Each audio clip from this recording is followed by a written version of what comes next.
레위기 12장 1절에서 8절 말씀을 다 함께 받들어 읽겠습니다. 여호와께서 모세와 아론에게 말씀하여 이르시되 이스라엘 자손에게 말하여 이르라. 여인이 임신하여 남자를 낳으면 그는 이래 동안 부정하리니 곧 월경할 때와 같이 부정할 것이며 여덟째 날에는 그 아이의 포피를 벨 것이요 그 여인은 아직도 33일을 지내야 산혈이 깨끗하리니 정결하게 되는 기한이 차기 전에는 성물을 만지지도 말며 성소에 들어가지도 말 것이며 여자를 낳으면 그는 2일에 동안 부정하리니 월경할 때와 같을 것이며 산혈이 깨끗하게 되면 66일을 지내야 하리라. 아들이나 딸이나 정결하게 되는 기한이 차면 그 여인은 번제를 위하여 1년 된 어린 양을 가져가고 속죄제를 위하여 집비둘기 새끼나 산비둘기를 회막문 제사장으로 가져갈 것이요 제사장은 그것을 여호와 앞에 드려서 그 여인을 위하여 속죄할지니 그리하면 산혈이 깨끗하리라. 이는 아들이나 딸을 생산한 여인에게 대한 규례니라. 그 여인이 어린 양을 바치기에 힘이 미치지 못하면 산비둘기 2마리나 집비둘기 새끼 2마리를 가져다가 하나는 번제물로 하나는 속죄제물로 삼을 것이요 제사장은 그를 위하여 속죄할지니 그가 정결하리라. 아멘. 레위기 세 번째 시간입니다.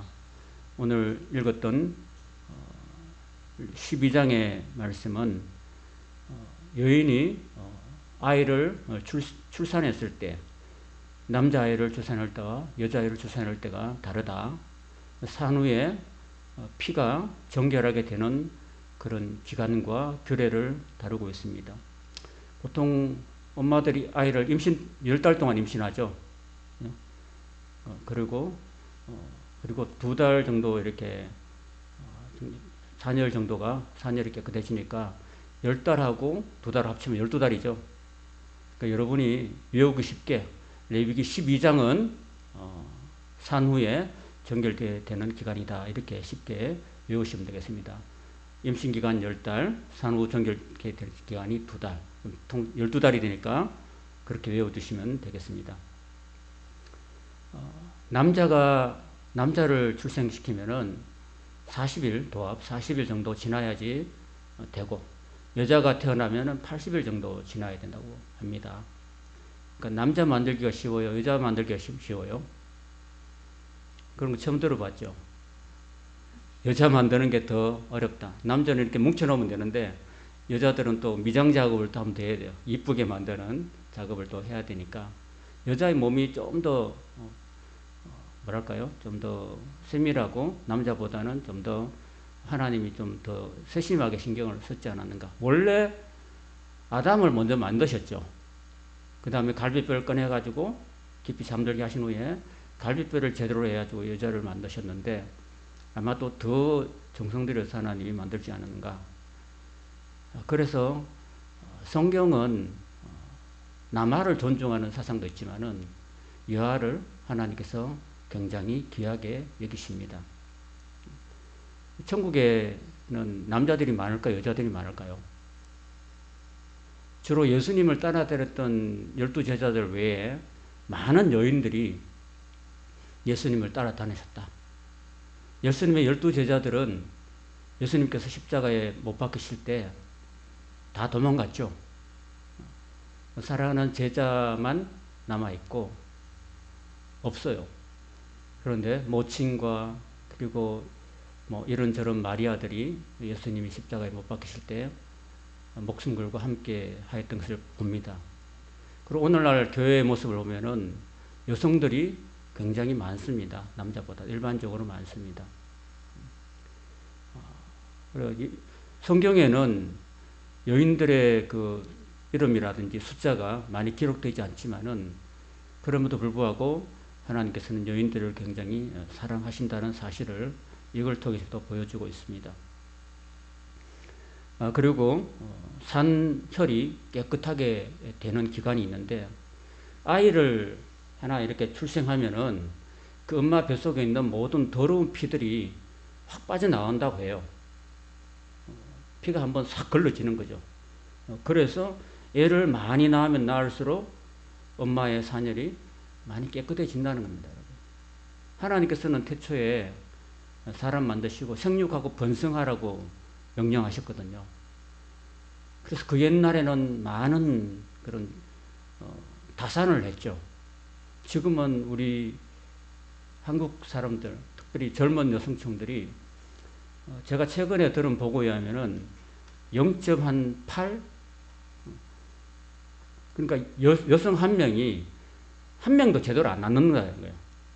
우리의 어머니 때, 우리 할아버지 때는 그저 7남매, 8남매 그렇게 낳았잖아요. 지금은 모든 것이 다 편리해졌죠. 옛날에는 기저귀 갈면서 그거 다 이렇게 청기저귀 했고, 다 그 겨울에 손 얼어붙은 거 다 이렇게 냇가에 가서 빨래하면서 그렇게 우리 아이를 키웠잖아요. 우리 부모님 세대가. 근데 요즘에는 정말 최신형 세탁기가 나와가지고 그런 거 안 해도 되죠. 그리고 좋은 기저귀들이 많이 나옵니다. 고급 기저귀들이 나와가지고 그렇게 안 해도 되는데 아이 키우는 일을 굉장히 힘들어하고 또 아이를 그게 잘 안 낳습니다. 그러니까 원래 하나님이 만들어 놓은 여인의 몸은 공장이거든요. 아이를 출산하는 그런 건데 아이를 거의 출산하지 않으니까 어떤 일이 있느냐. 아이를 출산 안 하니까 다른 걸 만들어내는 거죠.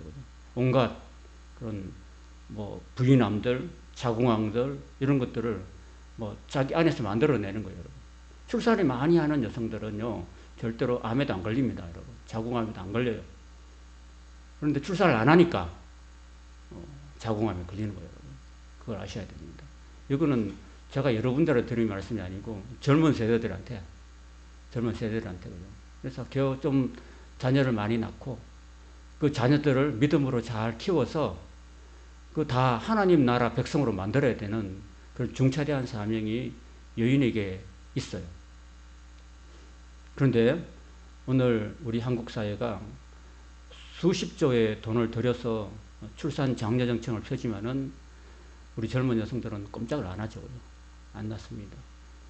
교육비가 어떠고 자녀 키우는 게 어떠고 하면서 잘 안 낳는데 자, 이런 것들은 우리가 한번 깊이 재고해 봐야 되고 아마 지금 우리 세대에 지나서 40대, 30대로 갈수록 그때 그들이 노후를 맞았을 때 그들을 뒷바라지할 자녀들이 거의 없을 지경입니다, 여러분.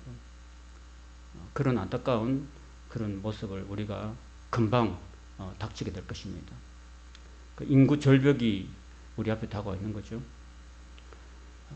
어쨌든 하나님께서는 레위기 12장에다가 덕남하고 덕녀였을 때 산열이 깨끗해져야지만이 하나님의 성소에 들어갈 수 있고 예배를 할 수 있고 그 다음에 성물을 먹을 수 있는 그런 규정을 만들어 놓으셨다는 것입니다. 이것은 하나님이 왜 그렇게 하셨냐면은 하나님은 어떠한 부정도 용납하지 않으신다는 것입니다. 산열은 사실 더러운 거거든요. 여기 본문에 보면은 여인이 경도할 때와 같이 부정하다 그러는데 여인이 그 피를 자꾸 이렇게 주기마다 이렇게 그 월경을 하잖아요. 그런 것을 하나님이 부정하다고 여기십니다. 그런 부정한 것들이 아이를 낳을 때도 마찬가지로 아이를 낳을 때는 40일 내지 80일 정도가 부정한 기간이 있는 거예요. 그럴 때는 절대로 하나님의 성소에 들어오지 못하게 하고 성물을 먹지도 못하게 하신 거예요. 왜냐하면 부정하니까. 부정한 몸으로 하나님의 성전에 성소에 들어오든지 성물을 먹거나 마시면은 하나님이 부정을 매우 싫어하시기 때문에 그들을 죽일 수도 있다는 겁니다. 그래서 그런 것들을 못하도록 하신 거고 또 하나는 산모가 금방 아이를 낳고 난 다음에 어느 정도 일정 기간 동안 좀 휴식을 취해줘야 돼요.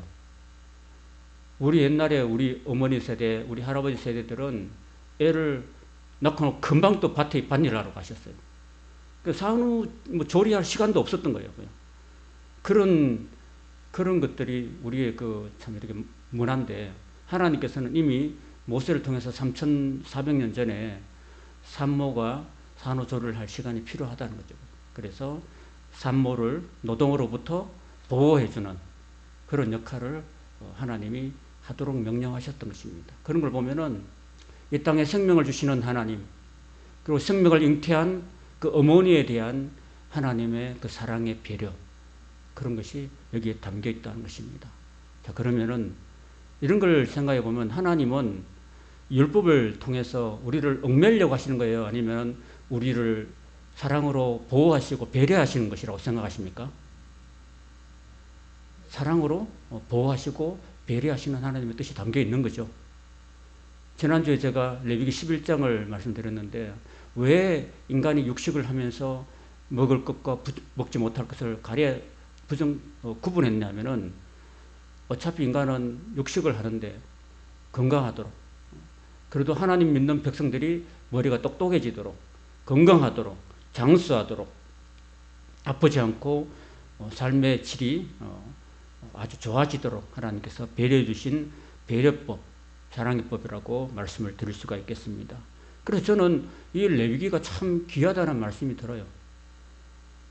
구약 성경을 안 가르치거나 하면은 이거는 하나님의 사랑을 도외시하는 것이라고 볼 수도 있습니다. 여기에 담겨 있는 뜻을 10번이고 20번이고 100번이도 읽어도 여기 들어있는 하나님의 사랑이 담겨 있기 때문에 율법은 하나님의 사랑의 한 방편이기도 합니다, 여러분. 율법을 통해서 구원 얻지는 못한다 할지라도 율법이 우리로 하여금 죄를 깨닫게 하고 또 우리 인간이 얼마나 연약한 존재인 것을 깨닫게 하기도 하고 율법 속에 들어있는 하나님의 그 사랑이 여기에 우리에게 전달되기 때문인 것입니다. 그 정도만 해도 되는 거죠. 그 다음에 13장 14장에 보면요, 여러분 우리가 보통 13이라는 숫자를 안 좋아하죠. 13일에 금요일 하면은 굉장히 어감이 좋아요, 안 좋아요? 안 좋죠. 13. 그러니까 좀 뭔가 재수 없고 뭔가 좀 안 좋은 이야기인데 13장 하면은요, 여러분이 그렇게 느끼라고. 그 한센병, 한센시병 들어보셨어요? 성경에는 문둥병자라고 그러고 나병이라고 하는데 이런 것들은 요즘 오늘날로 말하면은 한센이라는 사람이 이 문둥병을 이렇게 발견했기 때문에 문둥병 바이러스를 발견했기 때문에 한센치병이라고 해요. 한센시병이라고 하는데 그 나병, 참 사람들이 그 저주받은 병이다. 정말 재수 없는 병이다. 그런 생각을 하고 있기 때문에 제가 여러분 쉽게 외우라고, 머리에 쉽게 인식하시라고 13 하면은 나병이다.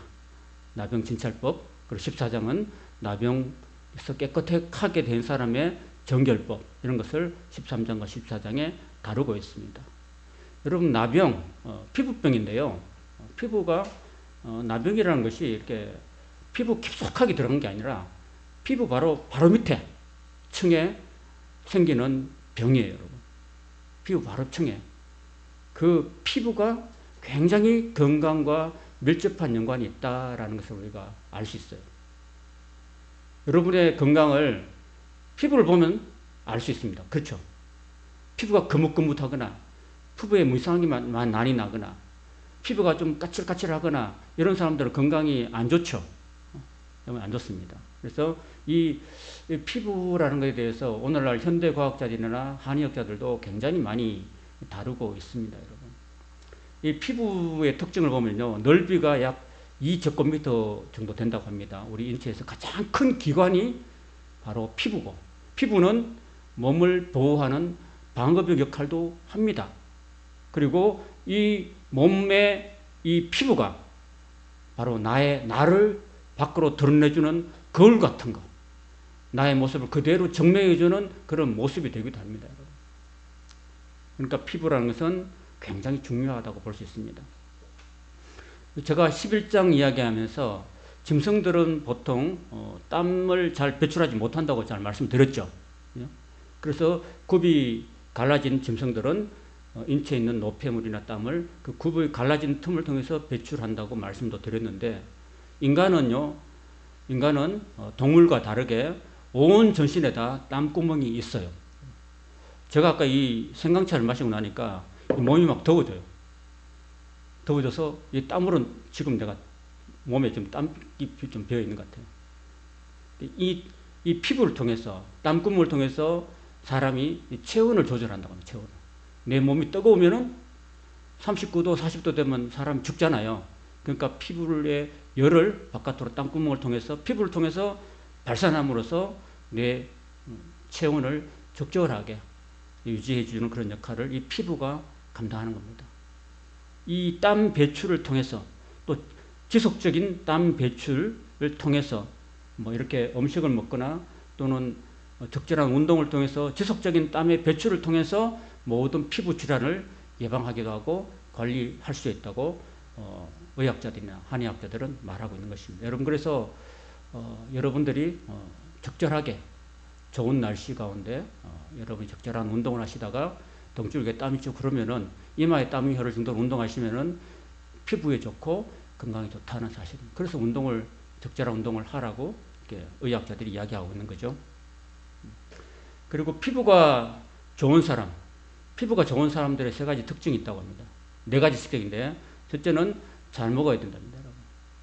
우리 김상수 성도님 적절하게 잘 드시기 바랍니다. 잘 드시고, 너무 안 드셔도 이렇게 저혈당이 올 수도 있잖아요.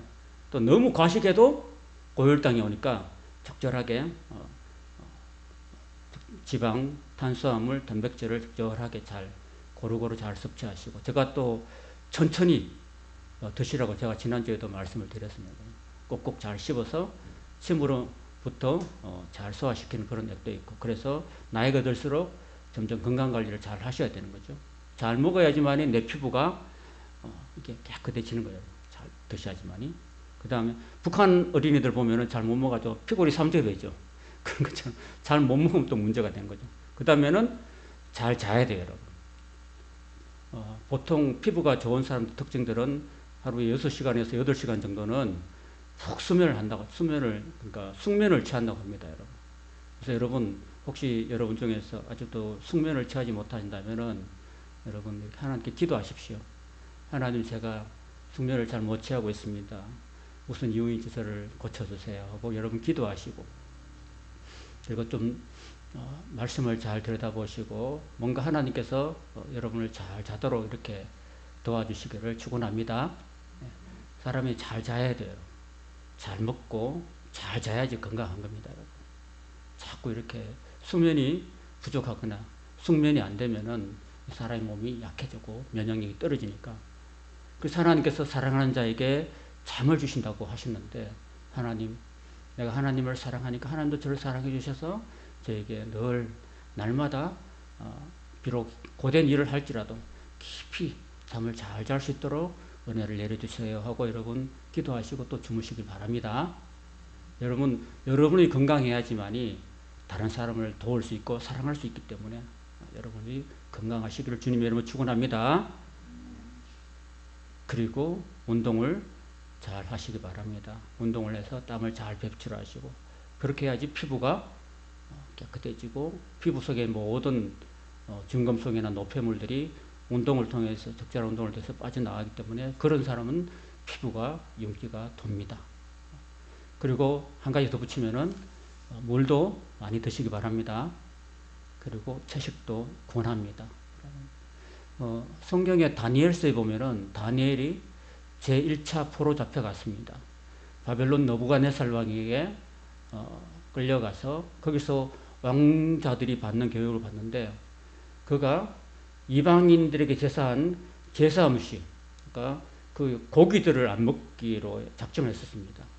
왜냐하면 그 고기가 나쁜 것이 아니라 이방신에게 제사 드린 그런 고기를 먹기 때문에 이스라엘 백성들이 이방신들에게 제사하다가 하나님을 제대로 섬기지 않다가 나라가 망해서 바벨론까지 포로 간 상황에서 또 이방신에게 제사드린 그런 제사 음식을 먹을 수가 없었기 때문에 다니엘은 그 고기를 멀리하고 물과 채식만으로 지냈다는 것입니다. 자, 그런데 중요한 것은 물과 채식만 했을 때에도 다니엘의 지혜와 총명이, 그리고 다니엘의 세 친구들 사드락과 메삭과 아벳노의 세 친구들의 그 건강이 굉장히 다른 모든 왕자들보다 10배나 됐다고 말씀합니다. 그리고 다니엘이 오래 살았어요. 다니엘은 아수르의 그 바벨론에 포로 잡혀와서 바벨론이 망하고 페르시아가 들어서고 또 다리오 왕 저기까지 원년까지 계속해서 살았고 높은 그 고위직 국무총리를 계속해서 유지했던 것을 보면은 그가 늙어서도 굉장히 총명했고 지혜로웠다는 것입니다. 그 모든 것들이 다 물과 채식을 했기 때문이었습니다. 그래서 여러분들이 물을 많이 드십시오. 물은 아무리 많이 먹어도 과식이 없죠. 채식을 유기농 채소를 많이 드시고 그렇게 하시면은 피부가 깨끗해지고 사실 우리 몸의 그 70%가 물이라고 그죠? 물. 그래서 우리 몸에 수분이 부족하면은 피부가 푸석푸석해지는 거죠. 늘 물을 많이 드시고 물도 좋은 물을 많이 드십시오. 좋은 물을 많이 드시고 해서 여러분이 건강관리를 잘 하신다면은 100세까지도 건강하게 또 주님께 충성하며 많은 사람들을 예수께로 인도하며 한 영혼에도 주님께 인도하고 하나님 앞에 서서 그때 하나님부터 잘했다 칭찬받고 상급 받을 수 있게 될 줄로 믿습니다. 그러면 오래 살 필요가 있겠죠. 좋은 일을 많이 하고 더 많은 사람들에게 좋은 영향을 끼친다면 충분히 오래 살 가치가 있는 삶이죠. 그죠? 그럼 하나님께서 그렇게 만들어 주실 것입니다. 그리고 쓸데없는 고민 같은 거 하지 마시고 하나님께 모든 걸 맡기고 마음을 늘 편하게 가지시고 그렇게 살아가시길 바랍니다. 제가 한 가지 제가 목회하면서 여러분들에게 제가 봤던 것 중에 하나가 뭐냐 하면은 제가 목사 안수를 안양에서 받았어요. 그 안양에 광명이라는 곳이 있는데 거기 교회에서 제가 목사 안수를 받았는데 그 교회에 아주 건강하신 장로님과 아주 몸이 편찮으신 장로님 부인이 살고 있었습니다. 그런데 그 장로님은 머리가 100발이 되셔도 8, 90이 다 되셔도 항상 건강하셔요. 어디 뭐 자잘한 병도 없고 건강하게 교회를 출석 잘 하세요, 여러분. 근데 그 부인 되는 권사님은 이게 뭐 몸이 뭐 이렇게 뭐랄까요? 파킨슨 병 있잖아요. 그런 게 해가지고 몸이 덜덜 떨면서 남의 부축을 받아야만 겨우 교회에 올 수 있는 그런 분이었습니다. 그런 집에 제가 늘 신방 다니면서 내가 뭘 느꼈냐면은 그 장로님이 항상 마음이 편하셔요. 장걱정을 안 하셔요, 여러분. 그분이 늘 하나님께 모든 것을 맡깁니다. 누가 뭘 해도 아이고 하나님께서 다 잘 이끌어 주실 것입니다 라고 늘 긍정적으로 생각해요. 반면에 그 권사님은 자잘한 일 하나도 근심 걱정이에요. 요거 뭐 하나 해도 근심, 저거 하나 해도 근심, 그저 근심. 그러니까 몸이 늘 이렇게 건강치 못하시는 거예요. 생각도 늘 부정적인 생각이 많고 어두운 생각이 많고 걱정과 염려가 가득하니까 늘 그렇게 편찮으시고 몸도 불편하신데 한 장로님은 똑같은 상황이죠. 똑같은 상황에 똑같은 가정에서 똑같은 밥을 먹으면서도 항상 마음이 늘 하나님을 향해서 모든 것은 합력해서 하나님의 선을 만들어 주십니다. 안 좋은 일이 있어도 할렐루야, 좋은 일이 있어도 할렐루야, 모든 것은 합력해서 선을 이루신다는 그런 긍정적인 마인드 한번 따라해 볼까요? 롬828 무슨 말인지 모르겠어요. 로마서 8장 28절 다 줄여서 로마서 8장 28절을 롬828이라고 합니다. 한번 따라 봅시다. 롬828 그걸 여러분 꼭 기억하시면 로마서 8장 28절은요. 하나님은 모든 것을 합력하여서 선을 이루신다. 그 말입니다. 여러분. 그래서 야, 내가 오늘 안 좋은 일이 있다 할지라도 하나님은 안 좋은 것도 다 좋게 만들어주시는 하나님이다. 그래서 안 좋은 일도 감사하고 또 좋은 일은 더 좋게 만들어주시니까 감사하고 이래도 감사, 저래도 감사. 그래서 모든 것을 하나님께 맡기고 하나님은 좋으신 하나님이다라는 생각을 늘 마음속에 가지고 이제 모든 것을 긍정적으로 생각하시고 마음을 쫙 편안하게 가지시면은 여러분에게 삶의 그런 건강의 은혜가 평안의 은혜가 임하실 줄로 믿습니다. 아멘. 예. 우리 김상수 성도님도 이제 모든 것 하나님께 맡기고 또 정선희 성도님도 다 하나님께 맡기고 그 내 눈앞에 있는 그런 일들에 하나님이 모든 것을 합력해서 선을 이루신다는 그런 믿음을 가지시고, 하나님은 좋으신 분이시다라는 믿음을 가지시고, 저 또한 마찬가지고 하나님께 마음을 다 내려놓고 평안하게 스트레스 받지 말고 하나님을 바라보고 믿고 나아갈 수 있는 저와 여러분의 삶이 되시길 주님으로 축원합니다. 13장 14장 그리고 제사장이 피부병을 진찰하고 그 다음에 처방도 하게 되어 있습니다. 구약에는 제사장이 의사였습니다, 여러분. 그래서 제가 이런 걸 통해서 뭘 깨닫냐면은, 저와 여러분들이 목회를, 제가 이제 여러분과 함께 목회 사역을 감당하면서 목사가 영혼의 구원만 감당하는 게 아니라 여러분의 건강, 육신적인 건강도 함께 병행해야 된다는 이야기도 드리는 것입니다. 예수님께서 영혼만 구원하신 것이 아니에요.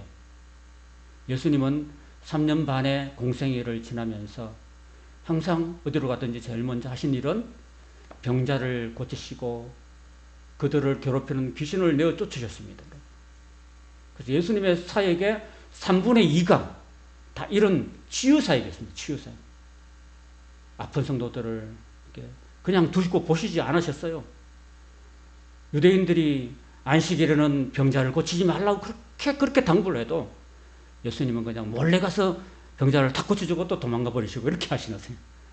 예수님이 얼마나 병자들을 안타까워하시고 정말 고쳐주시려고 당신이 욕을 먹고 그 안식일에 병 고치는 일 때문에 예수님이 십자가에 정말 달릴 지경이 되시기까지도 예수님은 병자들을 그렇게 고치시기를 원하셨고, 또 풍랑이는 그 갈릴리 바다를 밤새 건너가시고 가셔서 뭘 하셨느냐, 그 귀신 들린 그 한 영혼, 군대에 귀신 들린 한 그 거지 같은 영혼을 건져주시고 그를 온전케 하시려고 12제자를 데리시고 풍랑이는 바다를 건너가셔서 그를 고쳐주시고 다시 오셨어요, 여러분.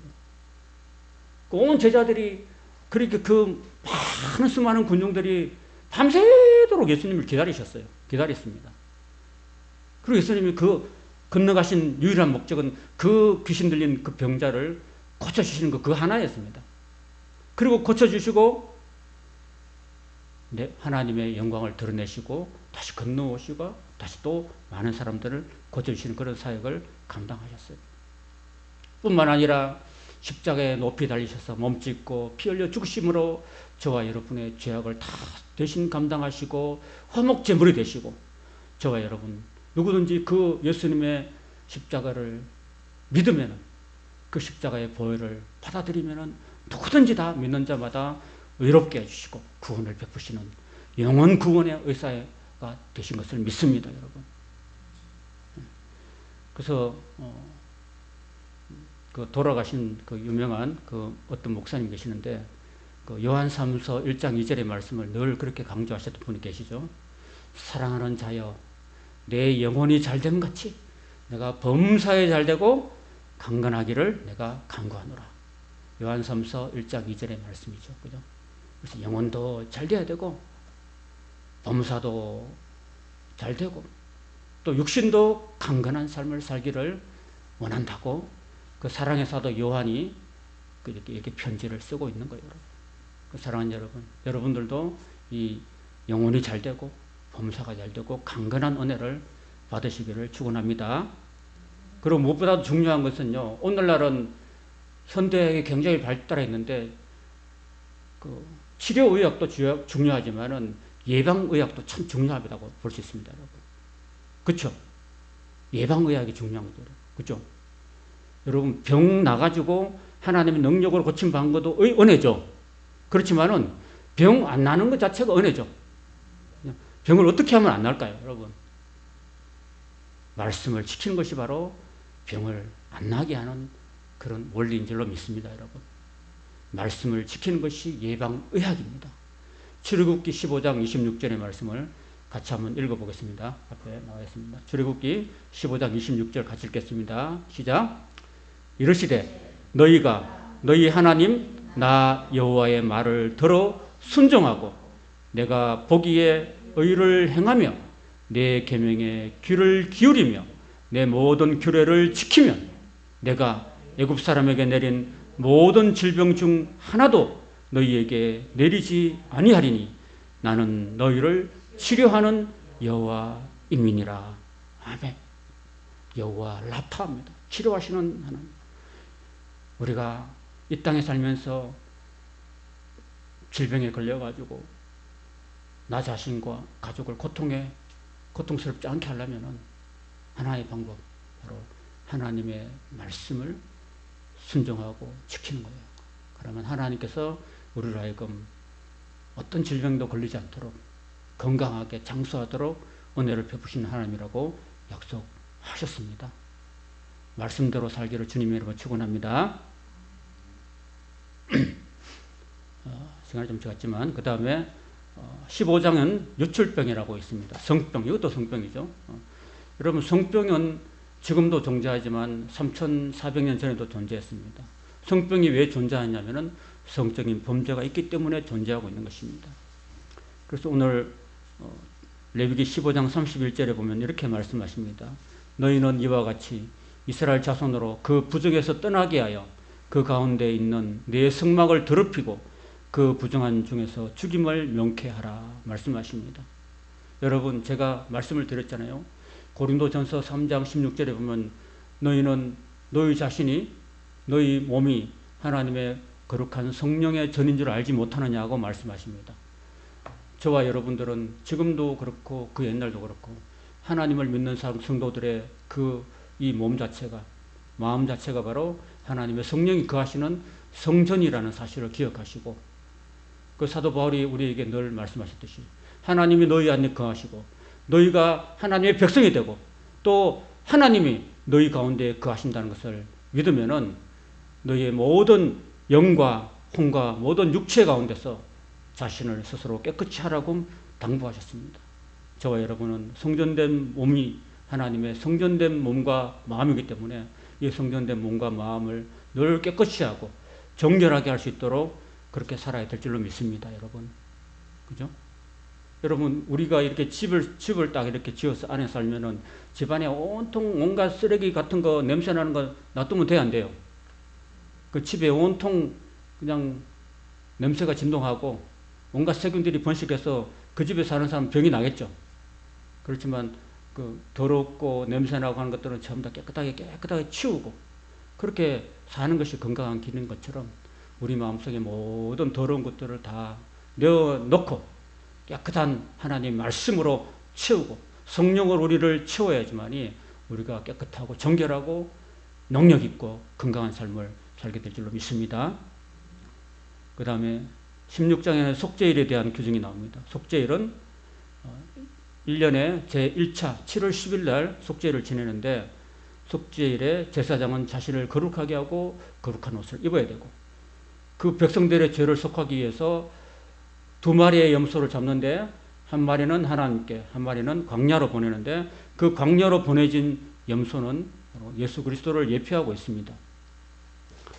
16장 21절과 21을 제가 읽어드리겠습니다. 아론은 그의 두 손으로 살아있는 염소의 머리에 안수하여 이스라엘 자손의 모든 불의와 그 범한 모든 죄를 아뢰고 그 죄를 염소의 머리에 두어 미리 정한 사람에게 맡겨 광야로 보낼지니 염소가 그들의 모든 불의를 치고 접근하기 어려운 땅에 이르거든 그는 그 염소를 광야에 놓을지니라.